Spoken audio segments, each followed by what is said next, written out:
What generally happens is, I hear a statement, one hears a statement like all time is now. I don't quite understand it, but I made an idea of it, a concept of it. And then I try to follow that concept. That concept is not the actual. So again I enter into the field of conflict. So can one listen completely to this fact that time and thought are the root of fear? Time, thought is the root, the beginning of fear. Just to perceive it, not what to do about it. Is my point. You understand? We want, unfortunately, we want to achieve that. So we are making an effort. But if you listen quietly, silently, not being mesmerized, but listen to it quietly, deeply, then you see, then the very perception of that silence and watching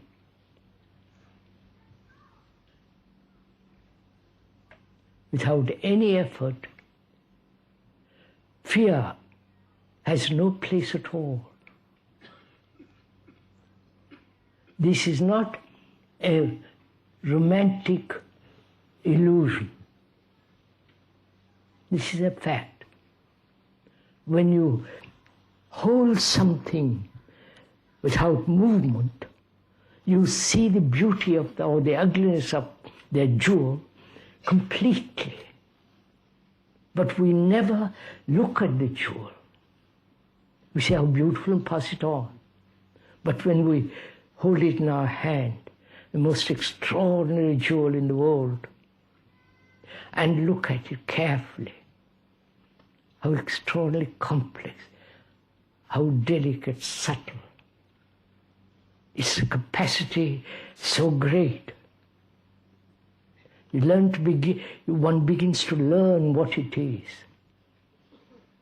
Not learning is different from memorizing. Right? My Lord. Are we saying too much in one talk? Yes? Quite right. You're right. Saying too much in one talk. Can't be helped. Sorry.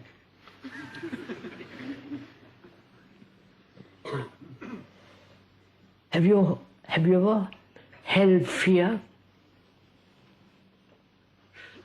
Hold it. Not move away from it. Not try to suppress it, run away from it, or transcend it, or do all kinds of things with it. Just to see the depth of the fear, the extraordinary subtleties of fear. And you can only be aware of all that when one is looking at it without any motive, without trying to do a thing about it, just watching it.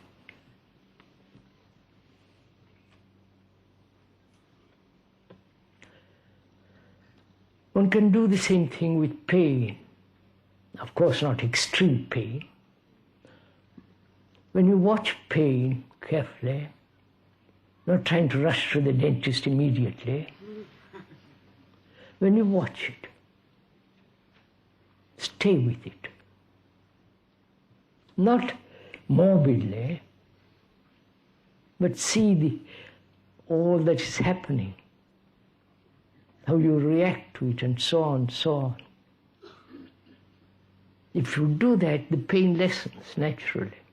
In the same way, if you hold this jewel, fear is an extraordinary jewel, extraordinary something, such which has dominated human beings for 40,000 years and more. And if you can hold it and look at it, then one begins to see the ending of it. Not the gradually, the ending of it, completely. Which means fear is part of our self-centered, egotistic activity. Fear is when the ego, the me, is isolated. When the me, the self, this self-centered movement, because it is separative, because it is the very essence of conflict and all the rest of it, that is the root of fear.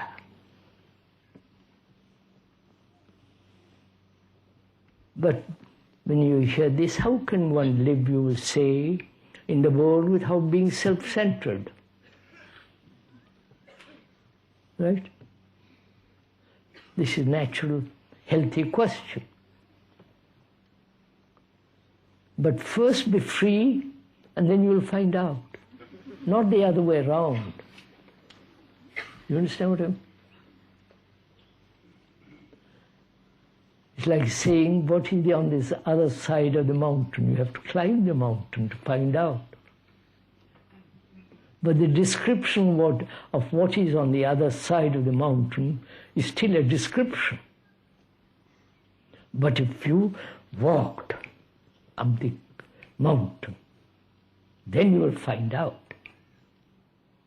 See, what we want is guarantees. If I give this up, will you assure me of that?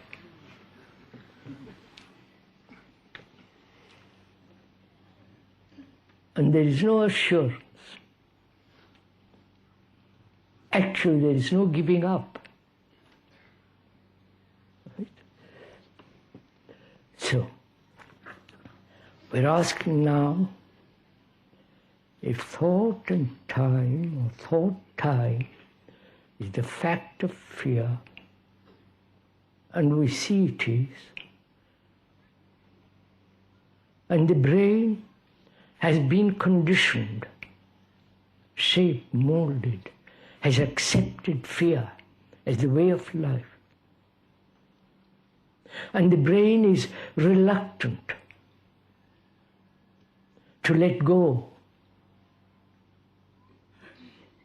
It says, it has lived for thousands of years in the realm of fear. It's got used to it. All the cells, all the, all that's going on inside says that's natural, that's form, that's part of our life. And either one learns through tremendous shock, which is bad for the brain, or you see the fact instantly. And therefore, action takes place instantly.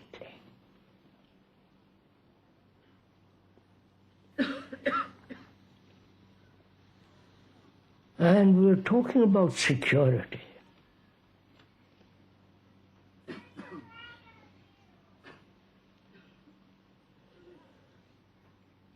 Obviously, there is no security in the future.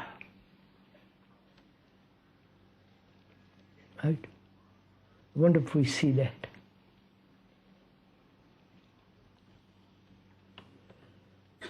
Future is when you say this, I will be safe day after tomorrow, or there is God in whom I'll find security, or in some form of illusions.